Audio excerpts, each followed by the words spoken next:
Flynn's attorney is making some shocking accusations about prosecutorial misconduct against her client. She'll be here. Listen, you're going to hear it from her own lips.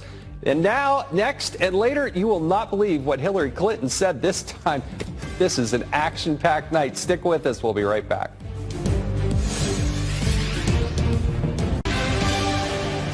Welcome back to this special edition of Hannity.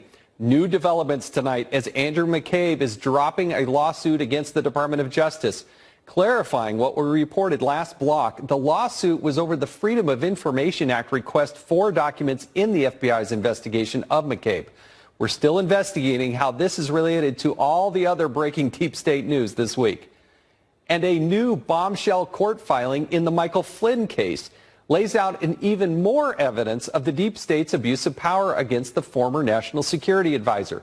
As Flynn attorney Sidney Powell alleges that the FBI's Lisa Page and Peter Strzok actually manipulated the original Flynn 302 to make it appear more damning as it related to Flynn's answers about his contacts with the Russian ambassador. Now Powell also references a purported conversation between former DNI Director James Clapper and a Washington Post reporter, where Clapper allegedly instructs him to take the kill shot on Flynn, a claim that Clapper denies. Joining me now with reaction to these big developments is the attorney for Michael Flynn, Sidney Powell. Sidney, thank you so much for joining us. I want to go to that point we just made here, because in your filing, to say that somebody is taking a kill shot is dramatic. In the filing, it says the defense has requested the phone records of James Clapper to confirm his contacts with Washington Post reporter Ignatius, especially on January 10, 2017, when Clapper told Ignatius in words to the effect of, "Take the kill shot on Flynn." Did he actually say, "Take the kill shot on Flynn"? And what do you mean when you say to the words to the effect of? Well, obviously I wasn't a party to the conversation, so I am trying to give him the benefit of the doubt there. But yes, we have requested his phone records to corroborate the timing and everything about that call that we can possibly corroborate. And it is very concerning. Of course, there was the leak of the transcript of the call with Kislyak at the same time, and then 2 days after that, the Ignatius story breaks, less than 2 days actually.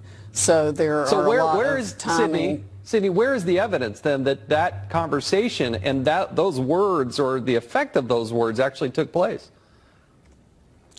I cannot reveal the source right now, but I do have a very good source for that information. And you believe the Department of Justice is withholding that information from you? I believe the Department of Justice is withholding a lot of information, as is Mr. Clapper, Mr. Brennan, and all of the people who participated in the complete setup of General Michael Flynn. You know, we have found additional text messages that the government suppressed, including one where Agent Strzok indicates he knows it's a pretext to go interview General Flynn.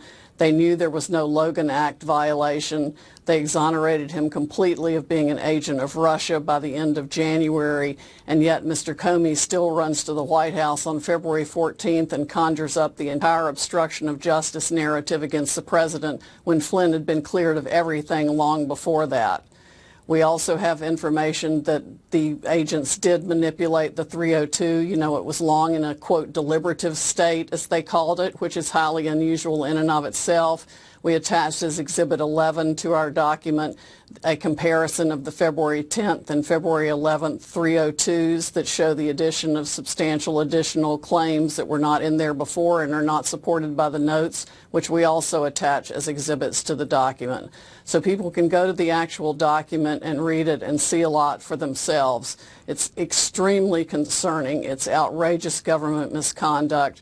The agents deliberately calculated and met to plan and strategize how to ambush interview General Flynn without letting him know he was officially under any kind of criminal investigation, to keep him relaxed and they wanted to be seen as allies when in fact they knew exactly what he had said in his conversations, and they intended to create a situation in which anything he said could be used against him later as a false statement without any warnings to that effect whatsoever. And real quickly, I've got to go here, but you believe that Lisa Page was the one that actually edited the so-called 302, which is the summary of the interview with General Flynn, correct?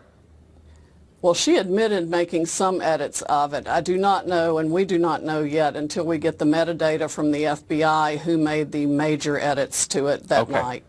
Sydney, thank you for joining